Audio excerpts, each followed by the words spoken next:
Pessoal, vamos falar sobre as dificuldades da mídia tradicional na era da informação descentralizada e distribuída, hein? Caiu cada vez mais, continua caindo cada vez mais a circulação de jornais impressos e a Rede Globo vai ter problemas com a sua renovação.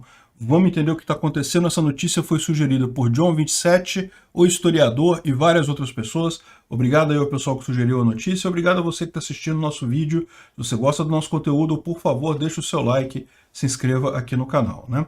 Pois bem, pessoal, hoje é dia 1º de agosto e, como eu falei com vocês, os temas de política eu vou passar a tratar lá no meu canal no Rumble. Então já tem o vídeo de hoje lá no Rumble. Eu vou botar o link na descrição deste vídeo aqui. Então, se vocês quiserem saber as últimas notícias de política, a desistência do Bivar, do Weintraub e mais um monte de problemas que o PT está tendo aqui no Rio e mais um monte de coisas sobre os planos da esquerda caso Lula ganhe. Tem um pessoal falando em revolução e coisa e tal. Enfim, dá uma olhada nesse vídeo, está bastante interessante. Mas, voltando aqui ao nosso tema, qual que é a grande questão que está acontecendo? É algo que a gente já está percebendo na prática. Para que as pessoas vão comprar jornal hoje em dia? Houve uma época que jornal era a principal fonte de informação do pessoal. O pessoal não tinha informação na internet, então comprava jornal para saber das notícias, né? Hoje em dia, isso simplesmente não faz mais sentido. Algumas pessoas ainda compram para ir lendo no ônibus ou para algumas coisas assim, mas hoje em dia dá para ler as notícias também no próprio celular. Então, no final das contas, fica muito pouca utilidade real do jornal impresso como existe hoje. O número de jornais impressos já vem decaindo muito e continua com essa queda. Evidentemente que o portal dos jornalistas está preocupado com isso, porque continua a queda de todos os jornais aqui no Brasil. E aí qual que é o grande desafio? O grande desafio é que, ao contrário do jornal, que as pessoas estavam acostumadas a pagar por ele, um jornal era barato, né? Hoje em dia está caro o jornal, mas antigamente era barato, porque eles imprimiam muita coisa, o papel é bem simplesinho, coisa feita para durar um dia só. Então era barato, mas as pessoas estavam acostumadas a pagar por isso. Qual que é o problema da internet? O problema da internet é que a notícia em si, a informação em si, virou gratuita.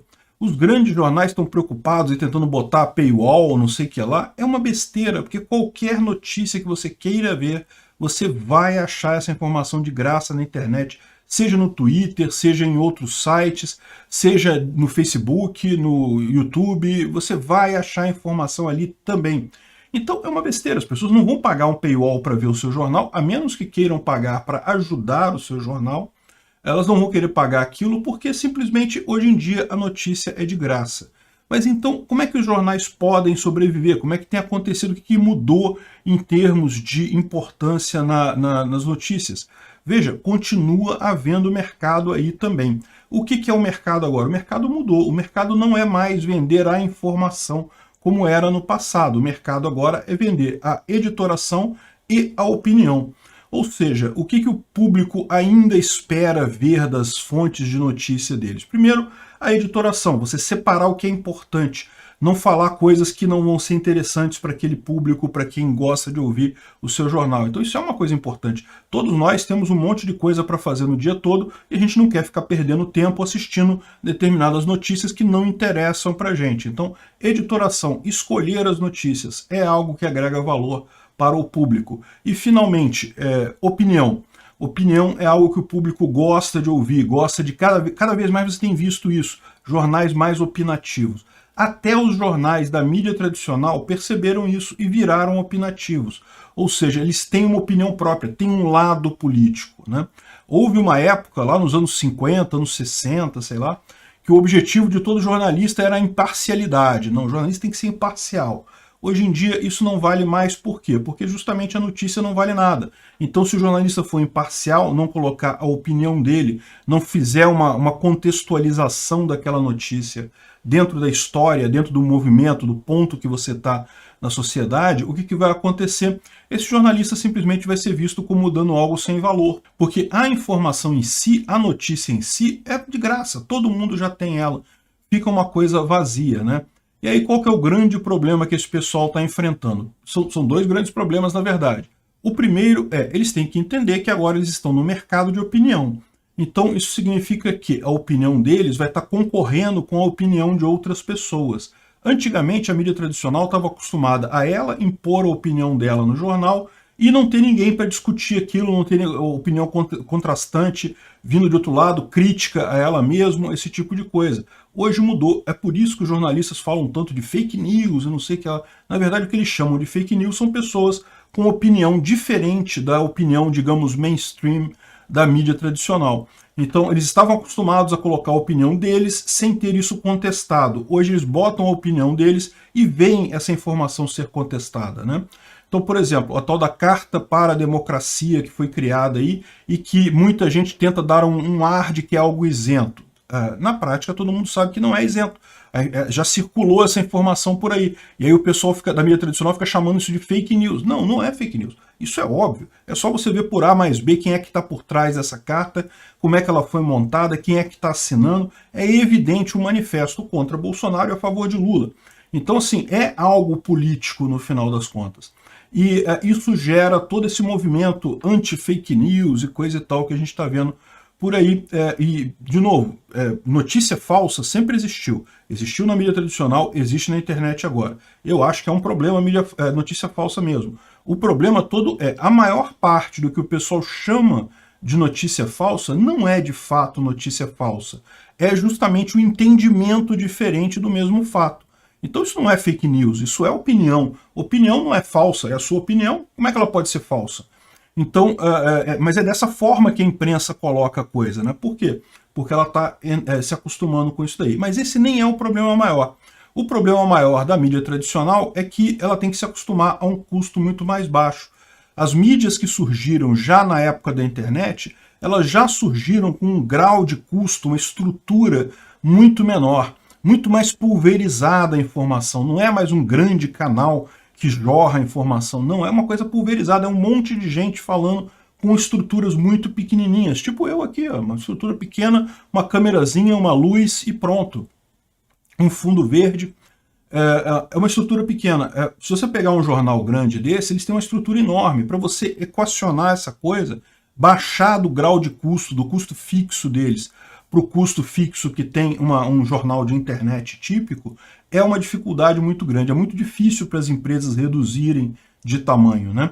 E esse é o problema também que está caindo na questão da Globo e de outras redes de TV aberta também. O SBT também está com problema, que o SBT está vendo que ele surgiu com o Silvio Santos, e o Silvio Santos agora está perto de se aposentar, e existe o medo de que o Silvio Santos acabando, meu amigo, não sobre nada do SBT. Não por culpa do Silvio Santos ou das outras pessoas do SBT que também não teriam contribuído, não é isso. É que a própria TV aberta está sentindo esse problema. A TV aberta, durante muito tempo, você tinha ali um pequeno oligopólio de empresas, que eram meia dúzia de empresas aqui no Brasil, e que fingia que competia em alguma coisa e outra, mas na verdade concordava na maior parte dos temas, e no final das contas isso está tendo a competição agora, principalmente das empresas de streaming. Tá? Não é nem o YouTube que está competindo com a TV aberta, não, são os streamings. Mas você tem streamings de alta qualidade, Netflix, Amazon, HBO Plus e mais um monte aí, Disney Plus, são todos muito bons e competem diretamente com a televisão, né?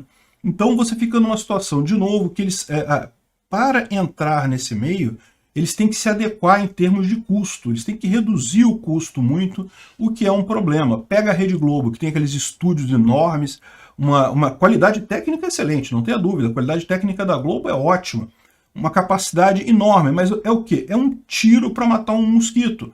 Na era da internet se procura muito mais coisas baratinhas, simplesinhas, mas que dêem um resultado aceitável. Não precisa ser o top do top da tecnologia, o top do top da qualidade técnica de filmagem, né? Mas enfim, isso é o problema que a Globo tem. Ela está diminuindo de tamanho, ela tem feito isso, ela está demitindo grandes figuras, está se readequando para isso. Agora ela tem um desafio enorme que vai ser agora no início de outubro, né? Em 5 de outubro vence a concessão para a Rede Globo. E, segundo o Fábio Faria, que é o atual ministro da Comunicação, ele disse que vai analisar a coisa de ponto de vista técnico, ou seja, se a Rede Globo atender todos os ditames lá, todos os parâmetros para a concessão dela, o Ministério da Comunicação emite um parecer favorável, ou o Ministério da Comunicação pode emitir um parecer contrário. De qualquer forma, lembra, a gente já falou isso aqui, não é o parecer que vai definir se ela vai ter a concessão renovada ou não. Quem decide isso é o Congresso. Então, o Congresso que vai tomar a decisão com base no parecer do Ministério das Comunicações. Vamos ver o que vai acontecer. Eu acho que eles não vão cancelar a concessão da Globo, não. E eu espero que não cancele. Como eu já falei, eu tenho graves discordâncias com relação à Globo. Acho que eles estão absolutamente errados. Claramente adotaram um lado político e o pior lado político. Mas, no final das contas, é uma empresa privada, tem um monte de gente que trabalha lá, faz um produto que muita gente considera de qualidade. Então, por que não, né? Por que revanchismo, assim? Eu, sinceramente, espero que o governo renove essa concessão. Não vejo por que isso não seria renovável. Sim, tem dívida, coisa e tal, mas todas as empresas têm de comunicação, tá? Se for assim, não vai renovar nenhuma. Eu, como youtuber, agradeço. Se cancelarem todas as televisões, vai ser muito melhor aqui para quem dá notícia no YouTube, né? Vai ter muito mais gente por aqui. Mas eu não acho justo. Acho que deixa o tempo naturalmente fazer o processo de substituição da TV aberta pela internet. É muito melhor do que dar paulada nesse pessoal à toa, não é só por questão política. Obrigado por assistir o vídeo até o final. Além de curtir, compartilhar e se inscrever no canal, considere se tornar patrocinador com valores a partir de R$ 1,99. Clique no botão Seja Membro abaixo para saber as condições e vantagens de patrocinar o canal. Mais informações sobre o nosso projeto, visite nossos sites indicados na tela.